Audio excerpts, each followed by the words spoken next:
Welcome to the Waffle Podcast, where we speak to senior leaders and business owners in the US staffing space who have achieved significant scale. Today, I'm speaking to Adrian Kinnersley, founder and CEO of both 20 AI and Into America. We discuss Adrian's journey of launching and scaling both businesses, in particular in being one of the early stage firms from the UK, setting up in both New York and Austin, and how that has now evolved into a business which helps other firms entering the US market for the first time. Hope you enjoy.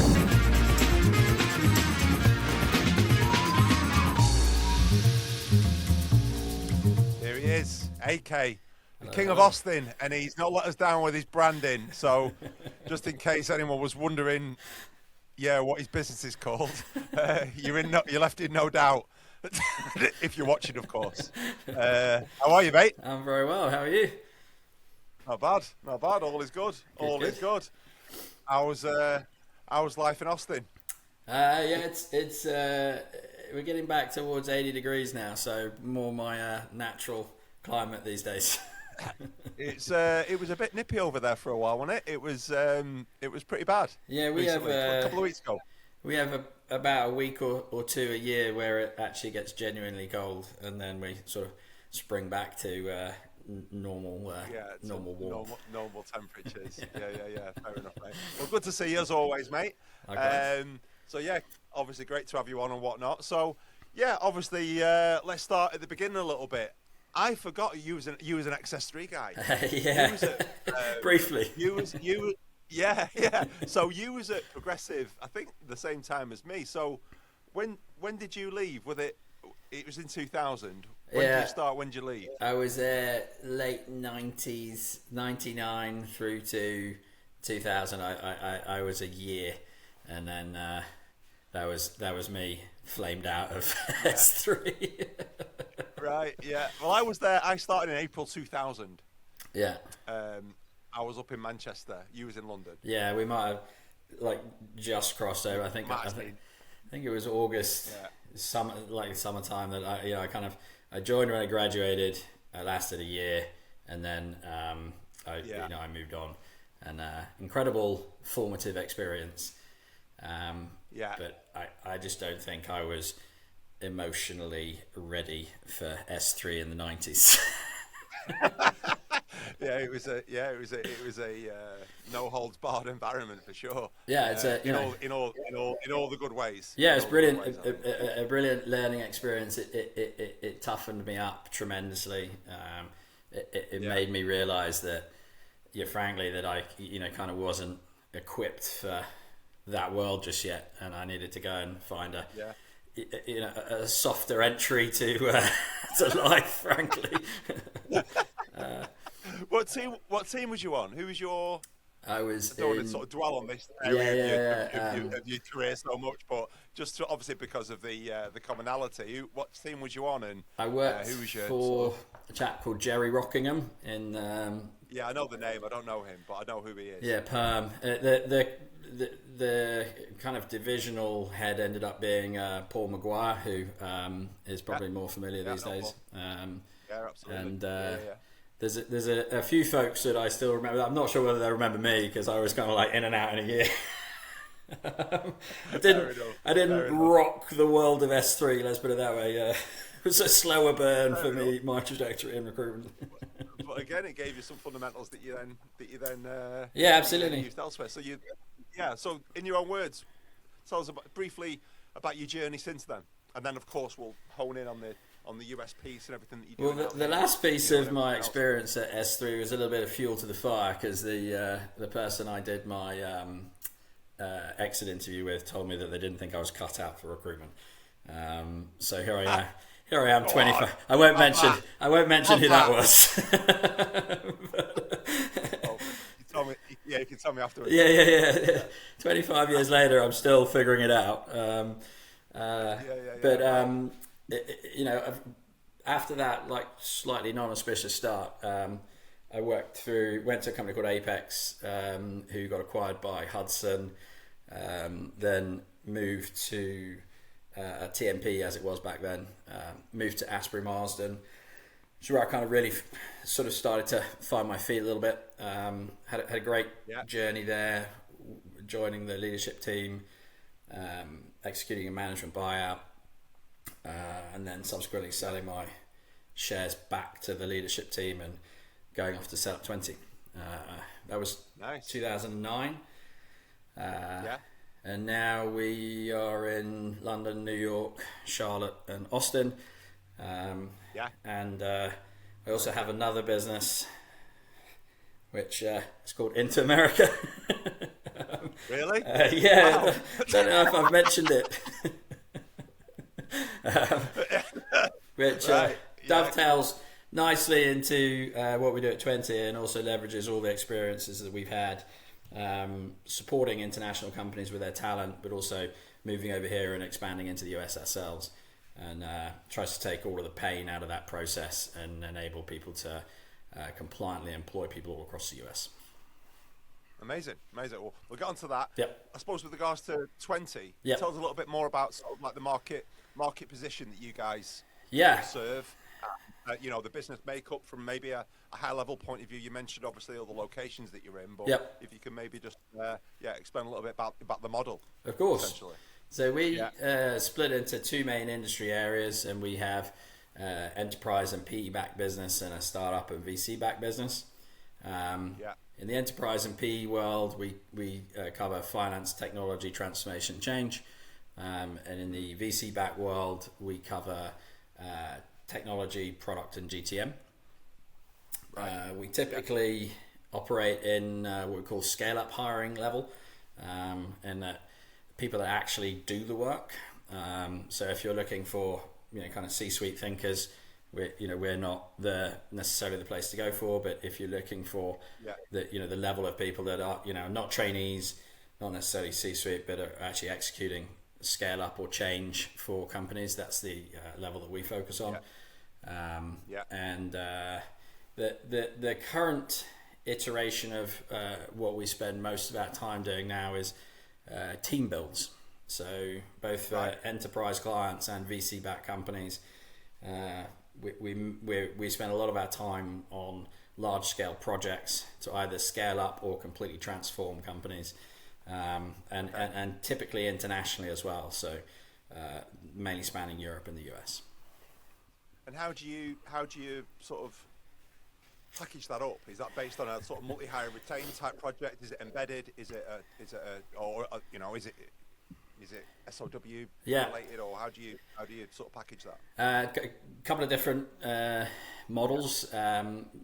We're not really embedded in that. It's typically still done on a transaction basis. Largely, it is retained.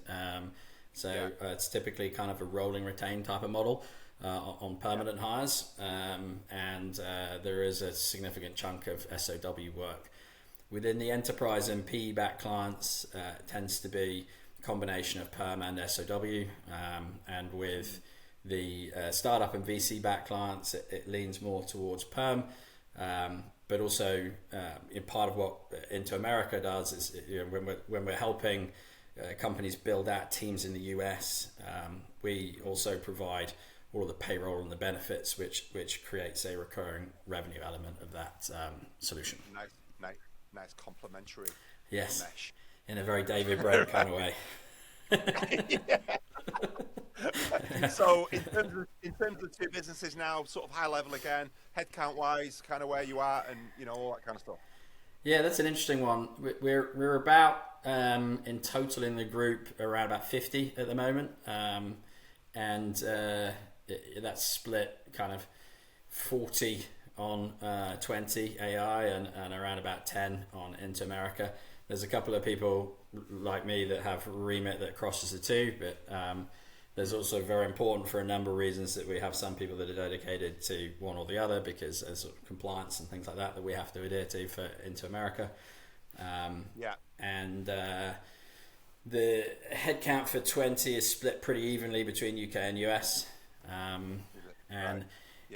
Interestingly, that's reduced from our peak, but looking at this year, our revenue should be, touch wood if we hit our budget, our record ever revenue, but with probably in total about 30% less headcount than we were at our peak. Yeah, I know we touched on that when we on our prep call. That's really interesting. Like, yeah, because as I mentioned to you yesterday, I think a lot of businesses are starting to think about this now with regards to doing more with less. Yes, it's certainly what we're doing, even though we're very early on in our journey. There's only 3 of us. Yeah. No, but we're how people are using offshore models, how they're integrating AI and automation adoption and all these sorts of things, and possibly even changing hiring strategy towards a much more senior high performance sort of attraction as opposed to a trainee model. But how are you, without putting words in your mouth, how are you guys achieving those numbers with such reduced headcount? It's not a simple one-line answer. Just a silver bullet is fine. Yeah. This is what you do.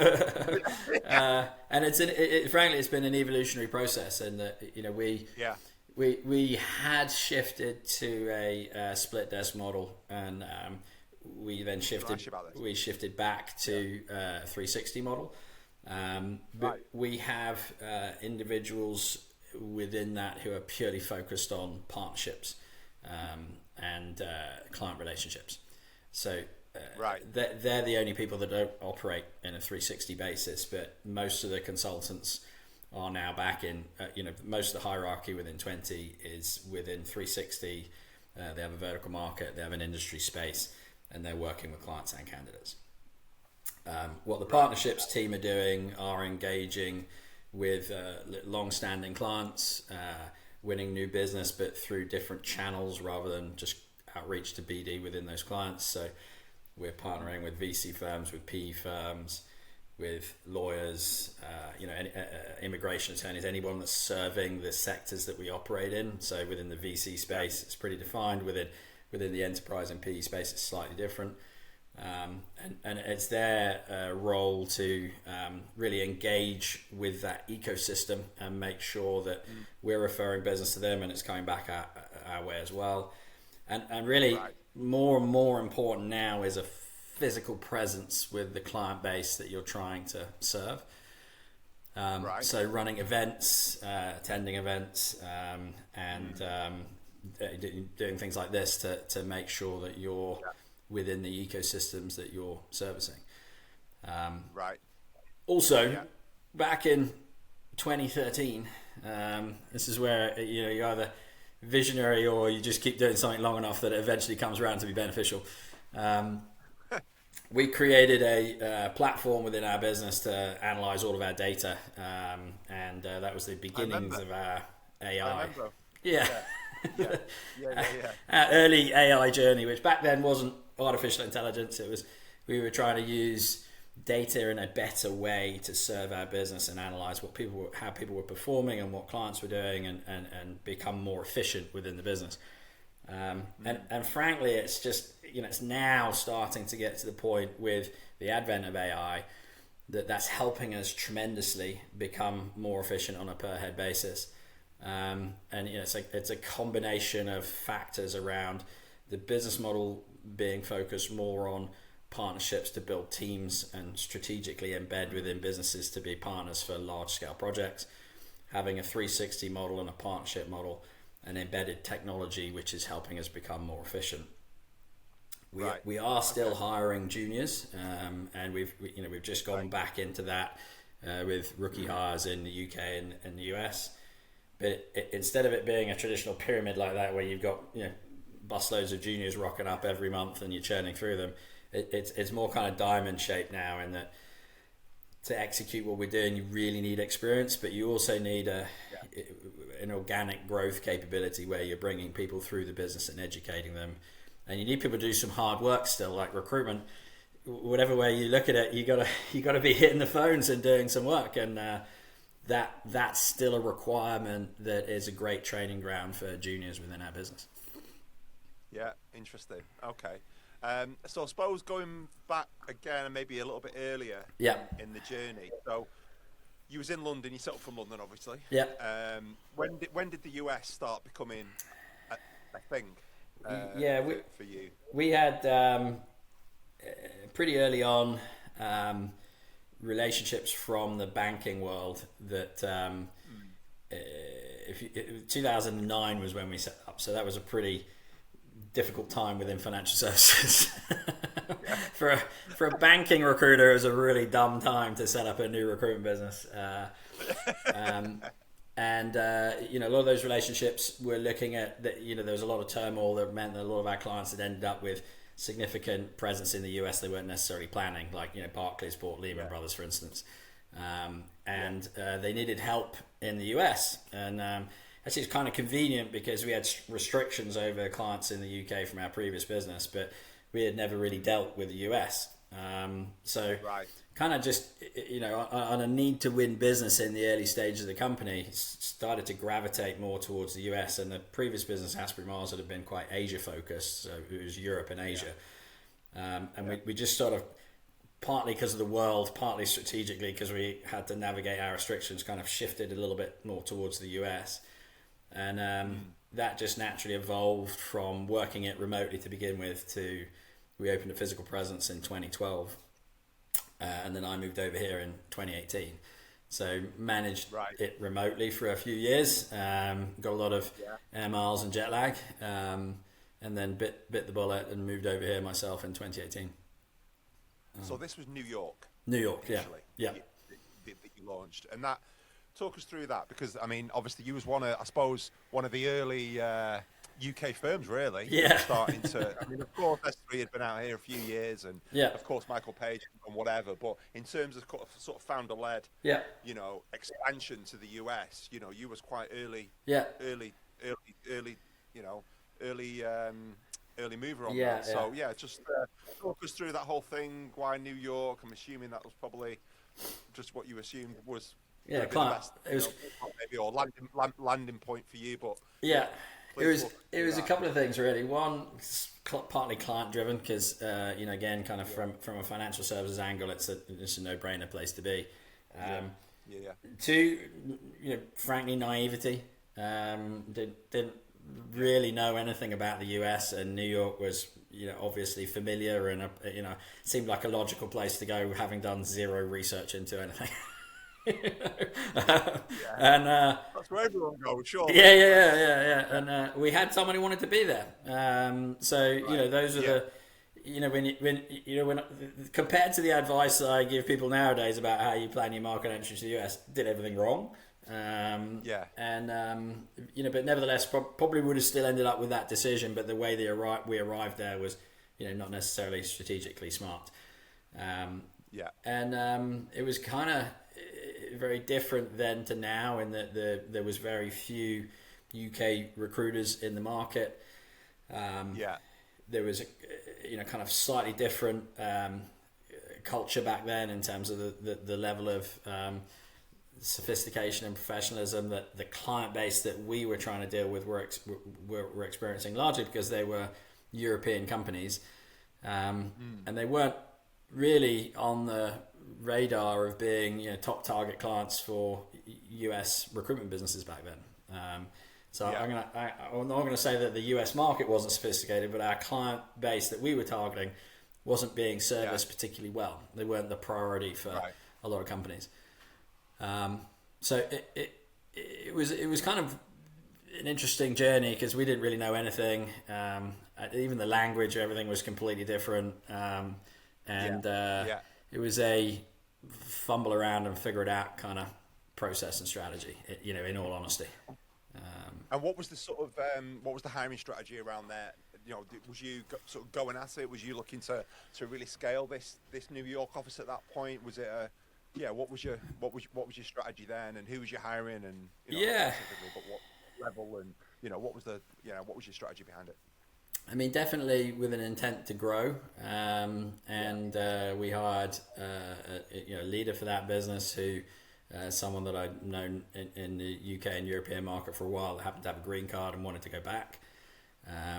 Then we hired a couple of reasonably experienced hires around him, kind of 3 to 5 years, and then started to try and replicate our UK rookie model, and then also got the E2 visa to hire some, kind of same 3 to 5 year kind of experienced UK recruiters and send them out to the US. With varying degrees of success back then. What was the sort of like, what challenges, I suppose, what successes, what challenges, can you recall from that period? Yeah, I mean, the getting your eye in on junior that is going to succeed is, it's always a challenge, right? For hiring people who've got no experience of recruitment and then training them up. Whatever it is. But that, kind of after 40 years in the UK, I got a much better gut feel on when you meet someone whether or not that they're likely to succeed or be cut out for it. And I found it very difficult initially when meeting potential junior hires to differentiate between what was good, kind of raw training material and what wasn't. With a lot of the Brits that we moved over, if you take a 3 to 5 year experience UK recruiter who's prepared to drop everything and move to New York, it's a very specific dynamic of an individual. Typically they really want to enjoy themselves just as much as they want to kind of enhance their career, and sometimes the balance of enjoying themselves when they arrived was a little bit more of a priority for them than enhancing their career. So, good way of putting it. Yeah, I'm being kind.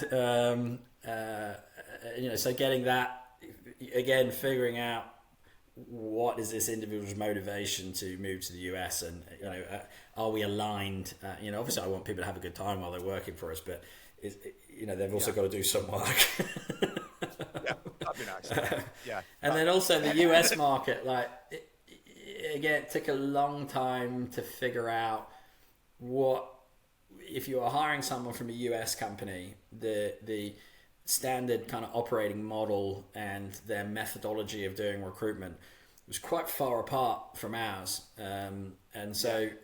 How to screen and interview someone who was then going to integrate into a model and be prepared to, kind of move and some of their operating thought processes to us, but also, frankly, teach us about the US market.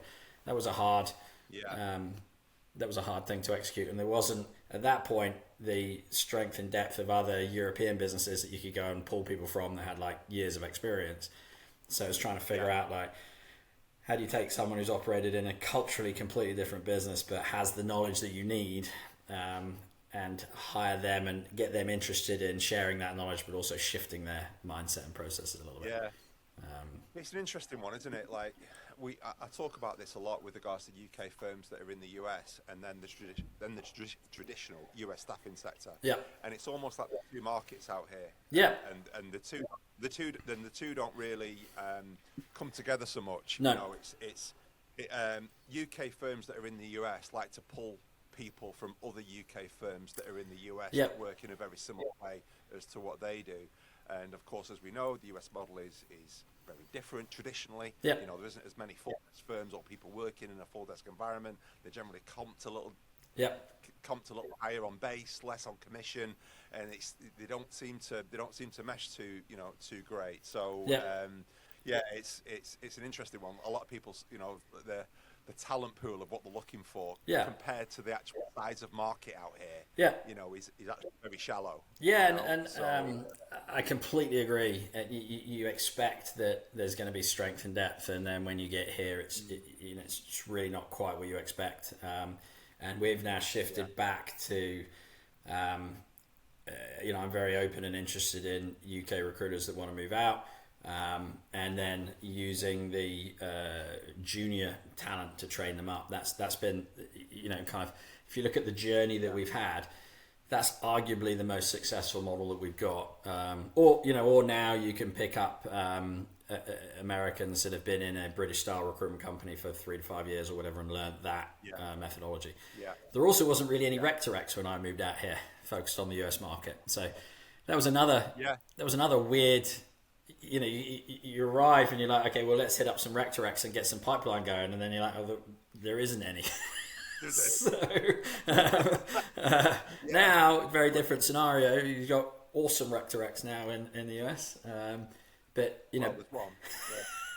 rec to rec, a rec to rec.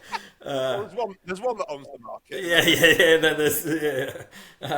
But it was kind of weird that sort of whole part of the ecosystem just didn't exist. Well, it was when we started. It was when we started focusing on I started focusing on the US from the UK at that point. It was driven by UK firms, probably similar to you actually to a degree with regards to when you started working in the US. It was driven by UK firms starting to expand out there. I had an interest in it anyway and just started that early stage supporting them, and it was mainly relocations at that point as opposed to hiring people on the ground, because of course I was in the UK, and that was 10, 12 years ago. Like that, probably. It was around that. Yeah, it was around that sort of time. Yeah. So, I think we're probably single-handedly responsible for a large part of the immigration issues in the US. Although all of ours are legal, everything's legal. You said that, not me. So with regards to you moving. So you had New York. That was going for how many years? You started in 2012, and it was 2018 when I moved over. Okay, so 6 years. And then did you walk us through what I suppose the genesis of you moving out? Where did that come from? Partly Brexit related, that looking at the likely future of the business and what we wanted to achieve in our ambitions. At the time, it looked like it might be harder to do that. There's a lot more uncertainty, ironically, in Europe back then than there was in the US. And the business was at a stage where we had good leadership in Europe, and it looked like we could do with enhancing in the US. And then partly it was kind of a personal driven decision in terms of to achieve the ambition that I wanted to with the business. I wasn't sure we'd ever get where we wanted to be in the US unless I understood it to a level beyond what you can achieve just by going back and forth. And I think with every founder that I talk to now, whether it's recruitment or outside of that, there comes a point where it could be a funding driven decision, or it could be just a kind of an actual recognition that this is a very different place. Right? If you're gonna and we were in a microcosm in New York, and if you're looking at what's the opportunity across the whole of the US, you can't. There's no way you can figure it out by flying in and out of New York, because New York is an anomaly culturally and in many other ways to the whole rest of the US. And so I just got to a point where I was like, right, well, if we're going to do this, someone has got to go and do it properly. And I looked around, and I'm the only one. So who's gonna? Oh, it's me then. Right. It's an interesting. It's a really interesting one, and I've actually said this, many times that. Of course, there's certain people that can't and all the rest of it, but I am a little surprised that more founders, and I appreciate there's family commitments and certain things, don't personally make the move themselves. It obviously helps us, to be honest, because we're hiring, presidents and people to run the US and all that kind of stuff. But I think with regards to size, scale of the opportunity, the investment needed, the protection of that investment, all those things, then it kind of maybe more than we see should require maybe a founder or one of the co-founders to make that move to really drive it to where you want it to get to. I think if you're going to create some cultural kind of synergy within the business on either side of the pond as well, it's really helpful if someone that's been embedded in the foundation of the business in wherever your point of origin was goes to the location that is likely to be your ultimately biggest location in the company. And if you don't do that, then you have to get very lucky with the people that you hire. Obviously you use an expert rec to find that person for you, but absolutely, they also have to understand the culture of the organization where you're coming from, or be really interested in understanding it. Otherwise it's very difficult to make it work. Big time. So you had you've obviously got a wife and family, so yes, was they all surprising? I know. They all on Yeah, strangely. So was they on board with that from if you don't mind me asking, from day one? Yeah, was that something, for kids in school and all that kind of stuff? It is an interesting. We were at the stage where our kids, when we ultimately moved out, was 7 and 4, and we started talking about it kind of about a year beforehand.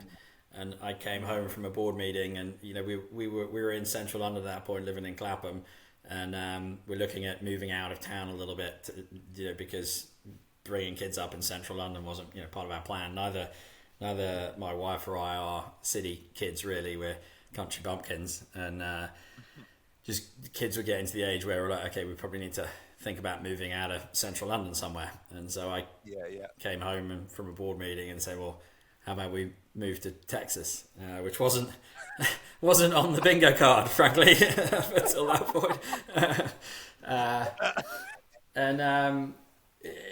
It was a kind of interesting evolution. We took our time over it. We took about a year.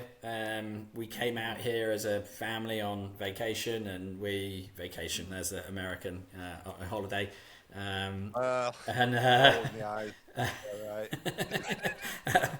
UK is firmly in the rear view. Yeah. I have to translate between the two every day. So we came and looked around schools, we looked around neighbourhoods, and I think that was a really important part of the process to get the family excited about the move, because if you think of kids of 4 and 7 or 3 and 6, they can't conceptually understand that we're leaving this country, we're going to this country, and everything you've ever known in your life is about to shift. And if you did that without any kind of ramping, I think it would be you're very jarring and quite scary. There was no playbook on this. It was more just kind of intuitively what felt right for us all to kind of want to take that step. And I think that's an important part of it. If you're doing it because you really want to do it, and your family are we're just doing it because that person wants to do it, then there's obviously going to be some animosity and some it's going to be a lot harder. Whereas we had got to the point when we actually made the move that everyone in the family was really excited about it and wanted to do it. And I think that was one of the critical points about making it a success.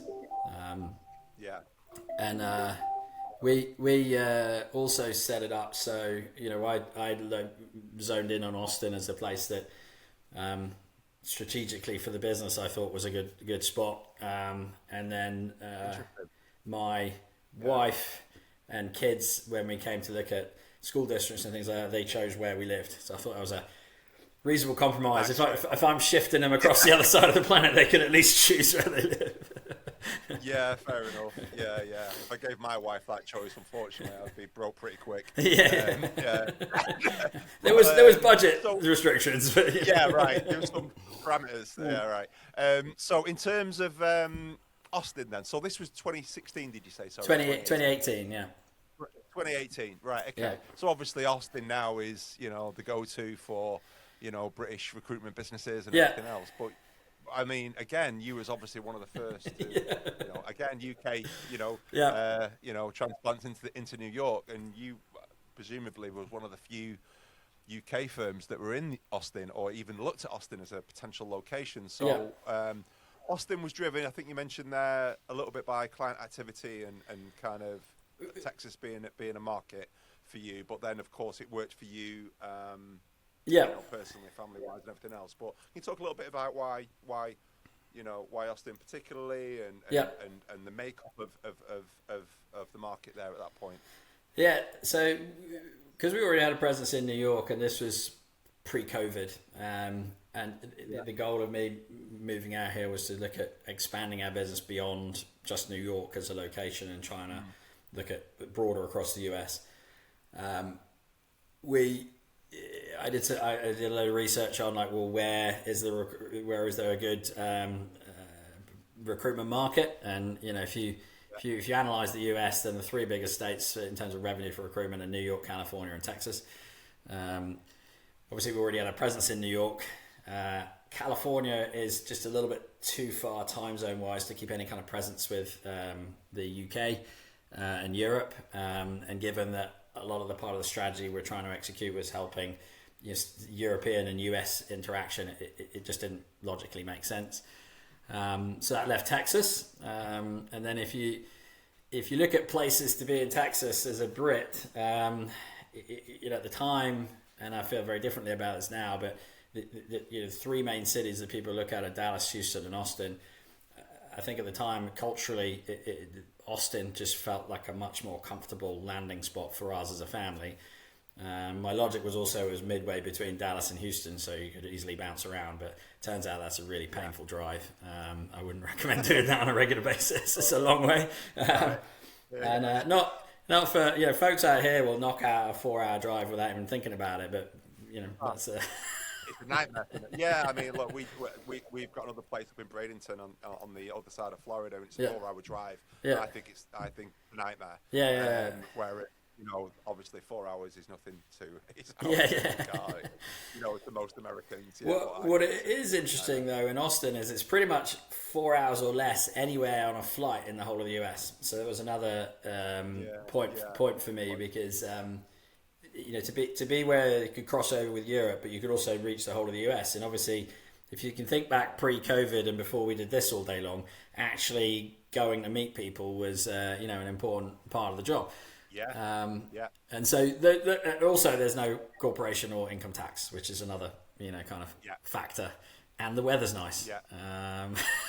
It's just if you draw a line down the middle of America, some of the other optional locations pretty cold or not. And I was like, if we're moving from London, we're going to go somewhere with some blue skies and preferably low tax. So that leaves either Florida or Texas.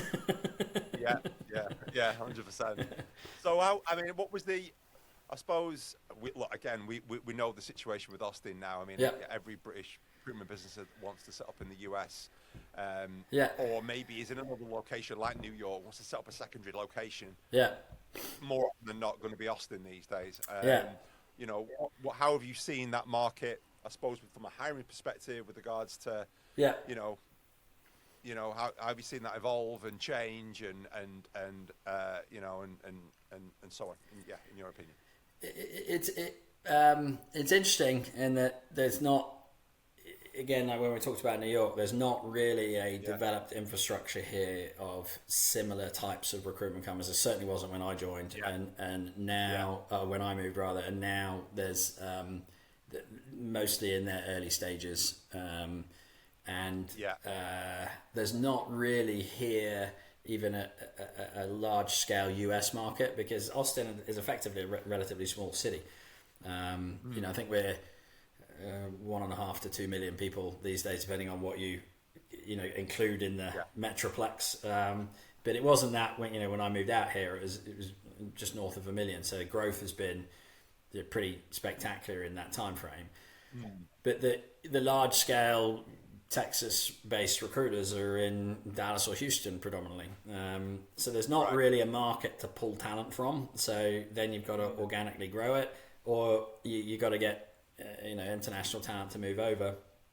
And at the time I moved out here, there wasn't many Brits beating down the door to move to Texas because it was it was the perception of Texas has changed quite a bit, and there's still kind of some strange kind of UK perceptions of what it's like to be here, but I think there's become, particularly within the recruitment world, kind of an education around actually it's not people riding horses and shooting guns in the air. It's a little bit more sophisticated than that.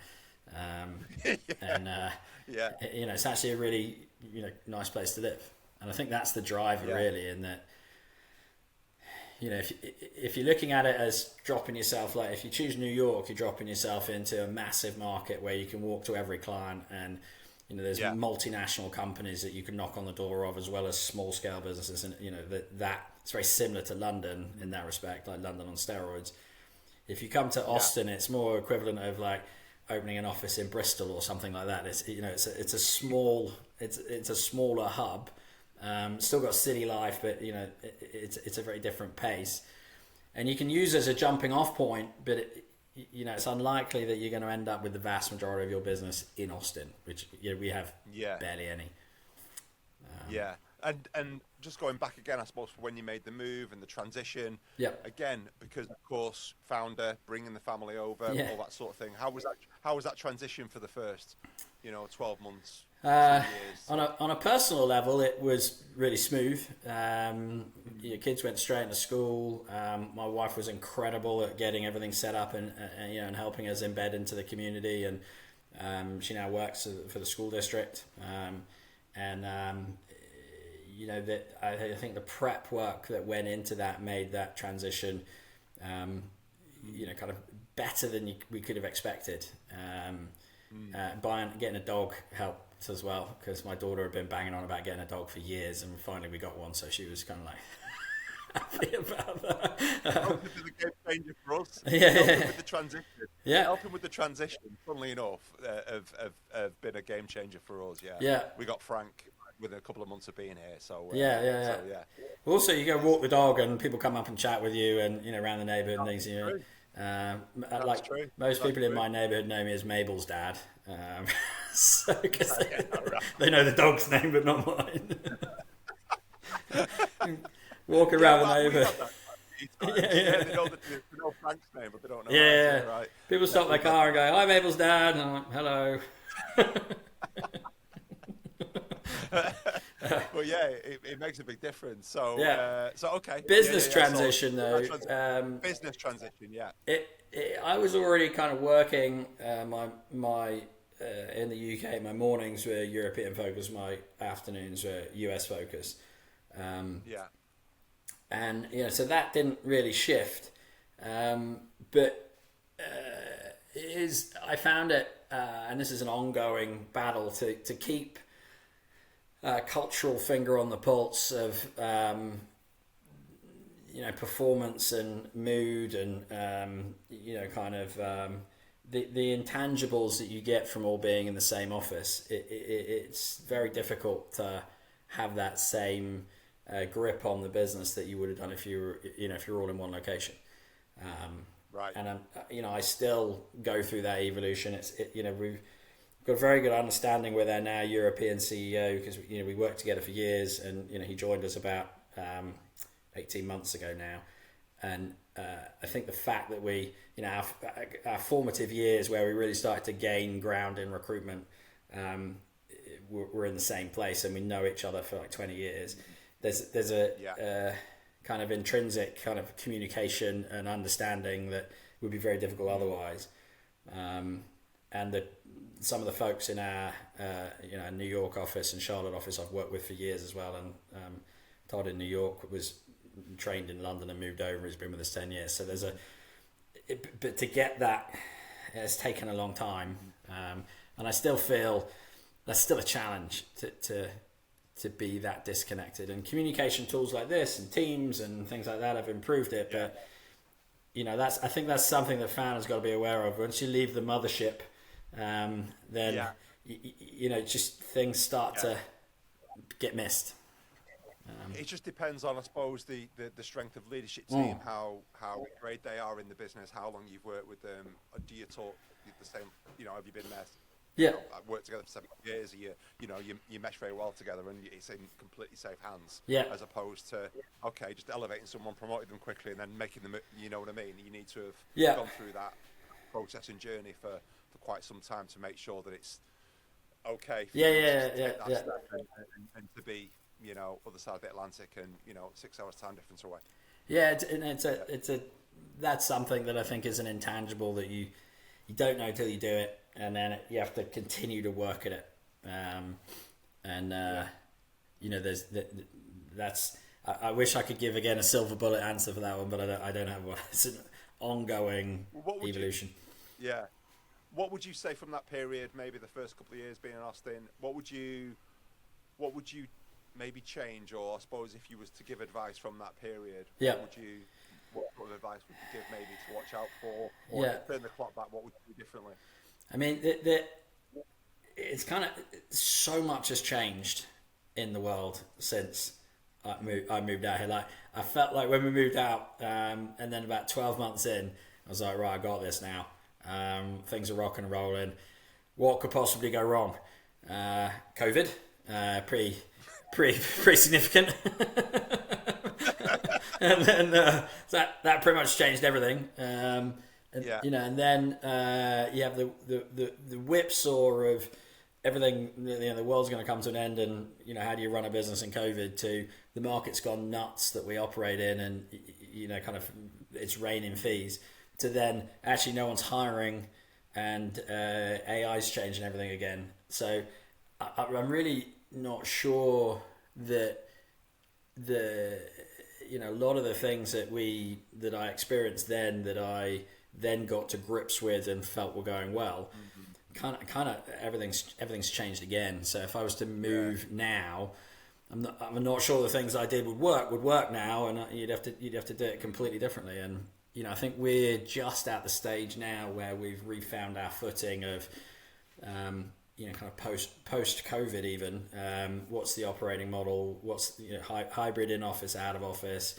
How you communicate with clients? How you communicate with candidates? The technology that you use. We're just getting our footing again. I'm like, okay, I again feel like we're on an exciting trajectory. Whereas it's been tectonic plates moving and earthquakes happening all the time. And responding, and how do we best navigate this? Yeah, right. It's I think you could move now to, frankly, pretty much any location in the US, and if you approached it in the right way, build a business that makes sense in the modern world. Some of the things that made my decision at the time a choice are less relevant now, the operating model and the technology, and also the client-based demands just don't bear any resemblance to what they did when I moved, which is radical if you think of the timeline that's been. From 2018 to now, like less than 10 years. It's a completely different market. And before we move into discussing the businesses on that hat of yours, what would you, if someone was talking about, and I'm sure you do this all the time with Inter-America now, people are talking about, okay, we want to move to Austin. What advice do you give them? Obviously, again, I know I don't want to keep sort of banging the point home, but obviously, I think I mentioned to you, I spoke to someone earlier on this week. We're going to be launching in Austin. Why? It's where everyone's going. And that was kind of the strategy behind it. So, what advice do you give to people? Do you think they're all looking at me going like, well, that guy's having such a great time, like I better just follow that guy? 100%. Oh man, what advice would I give? You can, I think there are easier places to replicate a UK business model in the US than Austin. Right. And New York being one of them. There are challenges with every state in the US. Again, large portion of what we do with Inter-America is get people to understand that there's 50 states in the US. From an employment and tax perspective in particular, they all operate independently. And it depends on what your personal drivers are and the business drivers are as to what the right choice is as to where you should go. But making a choice based on the fact that everyone else has done it, I wouldn't make that the predominant factor that you're basing your decision on. I give it, I go check out a few places beforehand. And in hindsight, right choice for me personally and my family. But, I think if I was to do it again for the business, I probably would have hit Dallas or Houston. When people ask us, the questions I ask is, well, it really depends on a million things. What's your hiring strategy going to be like? Do you want to hire experienced talent? Do you need to be near a great university based on a trainee model? Where's your client population sit? What time zone do you need to be on? Are you bringing people from the UK, and where do they want to be? Do you want to hire from the UK, so you want high relocation value? Cost of living, tax. blah on it, Yeah, it's people want a playbook and say this is how it works, but and this is not just for recruitment businesses. It's every business that we help. They're like, what do we need to do? And you really have to go back and break down into well, there's so many factors. There isn't a one size fits all playbook. It depends on the size and all the things you just mentioned, the funding you have, the ambition that you have. There's so many different factors. And if I know most of the UK or most of the recruiters I speak to in the UK are predominantly back in the office now, and it's very difficult to achieve that in particularly somewhere like Austin, where people are normally not necessarily living downtown. They come in from out of town. They don't want to come in, and you got to. So trying to create a culture that's the same is very different. And so these are all factors that you got to take into consideration. And like I said, I took a year exploring before I moved out. You don't necessarily have to take that long, but I definitely spent some time kicking the tires rather than just shipping out here because everyone else has. Yeah, fair enough. So into America then. Yeah. So this came from a natural evolution of your existing business. You spotted opportunity, and then that there was a platform then upon which to build that business. Can you just expand? I know you touched on it earlier. Can you expand a little bit on that and how that has then developed and the kind of people that you serve and the whole model behind it? Yeah. It's born out of the pain of that journey from myself of starting in the US and not really having any help doing it, and also post COVID when our US clients had kind of found themselves in a situation where they had employees in multiple different states and didn't have the infrastructure or set up to be able to legally employ them, because obviously everyone went, go work from wherever you want, and then a couple of months in they realised, we can't put the toothpaste back in the tube. They're going to stay there. How do we deal with it? We had already built an infrastructure because of contractors across the US of being registered to employ people in all the states, and we initially created an EOR business to help our US clients that had diversified their locations without pre-planning it, so they didn't have the infrastructure in place to do it. Right. And then how that evolved was continuously talking to European businesses. There's a bunch of holes in the market that serve international businesses entering the US, and the infrastructure in the US is just not really set up to support international businesses moving here. It's set up to support US businesses, and there's some critical gaps in that no one was serving. And the more I looked, there's just no one else doing it.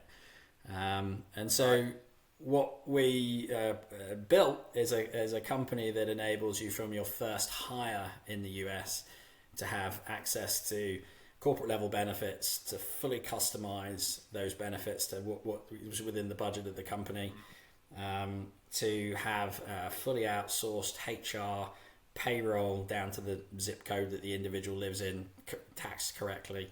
And every pain point from the employment perspective of an individual in the start of a company that international companies experience, that we've been through, that hundreds of our clients have been through, we've tried to take the pain and friction out of by providing a service that solves that problem. Nice. And it's really fun, because it takes from a recruitment perspective, we were dealing with clients that really wanted to hire, but they had all these problems that they didn't know how to solve, which slowed down the process of hiring. Then, so we just kept moving down the chain of solving the problems, so it was easier to make a placement, and then realize we've got a whole business here. Right. And then serving the recruitment market as well now, which is kind of cool. Just about to say. Yeah. Yeah, just about to say. So obviously your client, industry. Yeah. Population is cross-sector, cross-industry, but that's of course naturally moved towards serving the staffing and recruitment sector. So how have you found being a servicing in the recruitment industry? Well, there's two key ICPs that we have. One is a technology company, either bootstrapped or VC backed, that's looking to enter the US market, because that's our bread and butter from a talent perspective. And then people in the recruitment industry were constantly contacting me going, how'd you do this? And, years and years ago, I probably didn't have the professional maturity or kind of commercial nous to actually help people. I'd be like, why would I tell you? And then it dawned on me, there's 330 people in a million people in America. There's a lot more recruitment companies it can take, and it's actually better. And one of the things you realise when we're talking about when I moved here or when we started in New York, there isn't an English ecosystem, so it's actually harder for us to operate. And so switch the thought process. I mean, well, actually, if we help more international recruitment companies who operate more similarly to the way we do enter the US market, it actually becomes easier for us to operate as well. Right. So you can't really get a better solution, in my opinion, humble opinion, to help you enter the US market than a recruitment company who's already been there, seen it and done it. And there's not just the benefits of using our payroll solution and things like that, but we'll help with other information that you might be able to get from you guys or other not as good rec to recs in America.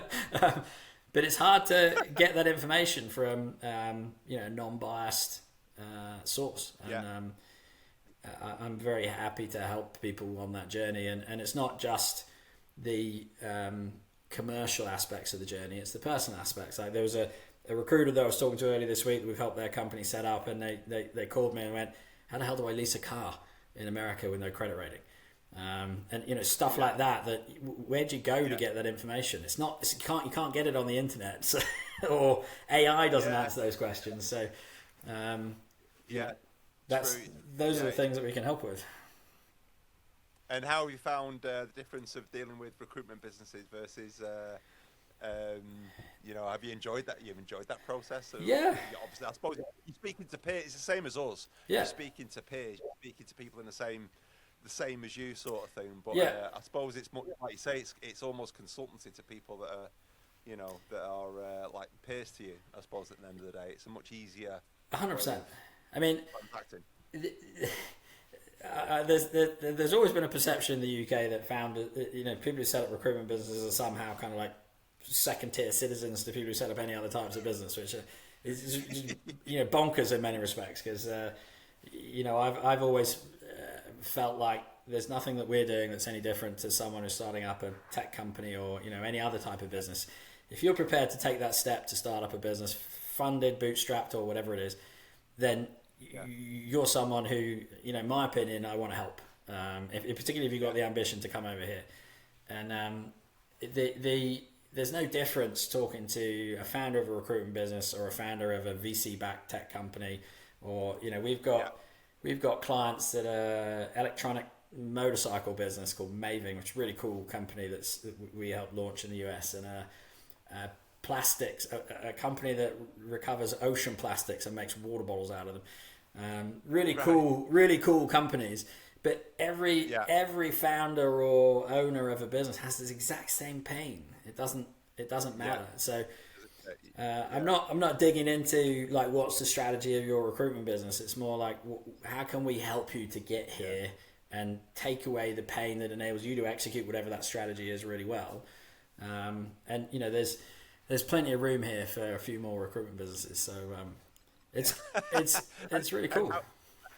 And how are you finding, I suppose, how long have you had Into America now? How long has that business been? We started it formally about this time last year, and the website was live kind of about May, June time. But it as I say, evolved out of natural kind of evolution from the recruitment business. So we've been providing the services for probably about 4 or 5 years now. But as part of kind of like a board level agreement last year, we set it up as a separately branded business and really lent into it as a unique proposition and created a brand around it. And it's gone spectacularly well, which it's really encouraging. Are you starting to? How are you seeing that market with regards to particularly recruitment business owners and ones that are looking to physically launch out here? Are you seeing that market now? Are you starting to see, what's your perception of it? Are you starting to see much more sort of appetite there to physically launch out here, or what's your sort of read on it? I mean, I don't know about you, but I think everyone should do it. Well, yeah, to be honest, I mean, it obviously helps me, doesn't it? So, yeah, 100%. Yeah. I mean, there's a big thing at the moment, obviously, and I understand why. The past few years, market's been tough. UK market has been horrific. So there's many that are doing the US from the UK. With probably no desire anytime soon to maybe even physically sort of launch out here, but doing the US from the UK on kind of US hours, but not really, is a better alternative than just doing the UK market. So there's been probably less, obviously, based on market conditions, that have been looking to physically launch out here. But how are you seeing that now? Yeah, I think that's, and I did that, and then evolved to hire someone to come out here, and then moved out, and that journey was from 2012 to 2018. So it wasn't like a snap decision. And I think it depends on what the scale of ambition is for your business, frankly, and that I think you can do that, and you can operate effectively, and you can make some decent money doing it. But again, for me, there came a point where I didn't feel that I could achieve what I ultimately wanted to unless I made the move, or and by that point we already had a physical presence here. I just wasn't here myself. So I think it's a viable. There's obviously some people that are doing it brilliantly, and succeeding, serving their market niche from not just the UK but other countries, and the margins are higher, the salaries are higher, and so it makes a lot of sense. But my view is that if a number of those people and the people that we're helping have got to the point in their business where the scale of their ambition means they need to physically be here, or somebody does. And part of the problem with that in the past has been it's so bloody complicated to do it that it slows people down or it puts them off. And what we're trying to facilitate in the market is let's take some of that lack of knowledge or fear away, and make it easier for people to try. And not every business is going to land and smash it, and not everyone's going to arrive and love it, but I think that if we can make it easier for people to try, then you can go from having a good small presence in the UK to expanding and having something significant in the US. Then that's what we're trying to help people to do. Sounds good. So if the US is on the radar from the UK, if the US is on the radar from the UK, get in touch with AK. Yeah, there you go. Yeah. That's the new strapline. Right. Okay. Fair enough. And what's the future like for you? It's not, by the way, just people that are ready to go right now. We're talking. Sometimes it's a year-long conversation, not just with recruitment companies, but tech companies and all sorts of people. And sometimes those don't arrive, and then sometimes they do. But I'd say, like, if you've got a question and you really want an answer, like one of the blogs that I wrote was from a former colleague who's in the UK who asked me a question. I was like, it's a really complicated question, so I'll write a blog, and you not only you've got the answer, but anyone else who has the question's got the answer. It probably took me, from the first idea of wanting to move, and of course talked about it with the wife, and and everything else, and then those little sort of like steps. Okay, so how do you do it? And then I got on a webinar, and I heard about an immigration attorney, and I got in touch with him, and then it was like a step-by-step process over probably about 2 years. I think launching US entity and the investment needed and all the other bits and pieces. And then of course thinking about locations and and all that sort of stuff. So absolutely, that could have been fast-tracked and accelerated by speaking to someone like yourself, and I could have got it like that rather than having to work it out myself, little bits as I went along, and trying to make it all make sense. And what you don't know is you take a step forward, and then as soon as you speak to that person, you realise, there's a whole other, and you got to take 3 steps back to get forward again. And we can lay it out for you and go, what's your ambition, what's your goals, what you're trying to achieve, what's your timeline, here's how it needs to work. And all of those connects in the ecosystem, like the visa attorneys, the setting up your legal entity, your bank account, and everything. We've got relationships with people who know how to help a UK and other international company do it in the US. And part of the problem when you're entering the US is if you speak to someone who doesn't understand what the international process needs to be, then you hit real hard brick walls. That comes from a decade or more of hitting those brick walls. I did it too, and spoke to the wrong people, got the wrong kind of advice on bits and pieces, and stuff like that, and you navigate your way through it. But it could have been a lot smoother. People scare you about the US as well. Like they basically say, you're going to land here and you'll immediately get sued for something and be bankrupt. It's like that's true. There's things you can do to mitigate those risks. What you might think. Yeah, exactly. Yeah, there is an element of truth in all of those fear factors, but that's why you speak to people who help you to mitigate them and navigate them. It's a fun additional element of the business that for all of the tech companies that we deal with, obviously we can help them to hire the people and grow as well. And all the recruitment companies that we deal with, we send them your way and you can help them to grow. Absolutely. Yeah, and vice versa. Yeah, absolutely. Yeah. And what's the future then for 20, into America? What does that look like for the next few years, and direction of travel for both businesses? Yeah, for the first time in a while, I'm really enjoying the business, and that's probably sounds strange from a founder perspective, but it's, I'm sure if you speak to lots of recruitment companies as you do, it's been tough navigating the last few years, and for us it feels like we've now got a footing. We've got an awesome client base, we've got great projects, we've got some brilliant people in the business, and I can see a clear path to growth and success again, and it looks different to what it would have done in the past because it's not so person heavy, as we touched on it. We're going to increase our recurring revenue and EBIT on a greater per head basis than we have done previously, which is also super cool, and it's exciting again, and that honestly, if we'd have done this webinar a year ago, I'm not sure I could have told you in all honesty, it was exciting at that point.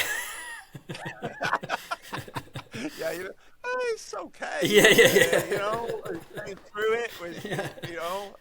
We're making some changes, and it sounds good. I mean, we've both been in the recruitment market long enough to know that it goes through cycles, and there's good times and there's challenging times, and I still think it's challenging right now, but I'm having fun running the company even in a challenging time, and that's there's, if it gets good again then great, but even if it stays as it is, I feel like we're now in a really good spot. We know how to navigate it. Enjoying the journey is the most important thing. The never-ending journey. Everyone do well and everything else, but if you're not enjoying what you're doing, or enjoying the evolution of what you're doing, then pretty it's tough, isn't it? And I think that that filters down into the whole business as well, right? The consultants are all levels within the business, kind of enjoying themselves right now, again, I think if you asked not just our company but most recruiters in the industry, particularly around the tech space, in the last couple of years, it's been tough at times, we're not alone in that, and I hope everyone else is kind of feeling that they're finding their feet now as well. Because if we're all rising, then everything gets a bit easier. High tide. Oh, is it high tide raises all ships? Yeah. There you go. Fair enough. Okay, thanks so much, mate. It's been a pleasure. Up there. Anyone who's interested in, of course, launching, interested in the market, what it needs to look like, of course, hit up Adrian. He will no doubtedly be able to assist. All the best, mate. Be patient if it's not an immediate response. I'll get to you, I promise. Well, I'm probably being a little bit sort of like expecting there's going to be more viewers than probably what there normally is on this podcast. Maybe, I don't know. So we probably should be more realistic. But anyone who is interested, of course, speak to AK. No, mate. Thanks so much. Take care, buddy. Thanks so much, mate. Bye. Cheers, mate. Bye bye.